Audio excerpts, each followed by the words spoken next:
சாத்தியமாகும். வேல்மாறல் பாராயணம் பண்ண அந்த அனுபவம் உள்ளே சாத்தியப்படும். அது சாத்தியப்பட்டுச்சுன்னா அருணகிரிநாதர் சொல்றார், இந்த மோசமான தலையெழுத்து இருக்குல்ல, அந்த தலையெழுத்த முருகப்பெருமான் பாதம் வச்சு அழிச்சிடுவாராம்.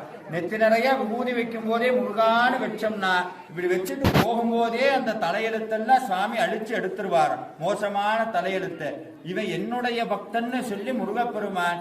இன்னொன்னு சொல்றேன், யாரெல்லாம் முருகப்பெருமான பூஜை பண்றாங்களோ அவங்க எல்லாம் ஜாதகத்தையே பார்க்க வேண்டும். நான்லாம் ஜாதகம் பார்த்தேன் பல வருஷம் ஆச்சு. அது புக்கு எங்க இருக்குன்னே எனக்கு தெரியாது.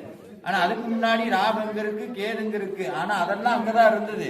படுத்திட்டா என்னைக்கு முருகன் உள்ள வந்தாரோ அப்பவே இதுகளுக்கெல்லாம் வேலை இல்லைன்னு அர்த்தம், ஒதுக்கி வச்சிடலாம். அவங்க வேலை செய்ய மாட்டாங்களா? நிச்சயமா செய்வாங்க. ஆனா அதை அனுபவிக்கக்கூடிய விதத்தை முருகப்பெருமா நமக்கு மாத்துவார். அப்ப கோயிலுக்கு வந்தா முதல் விஷயம் அமைதியா இருக்கணும், பக்தியா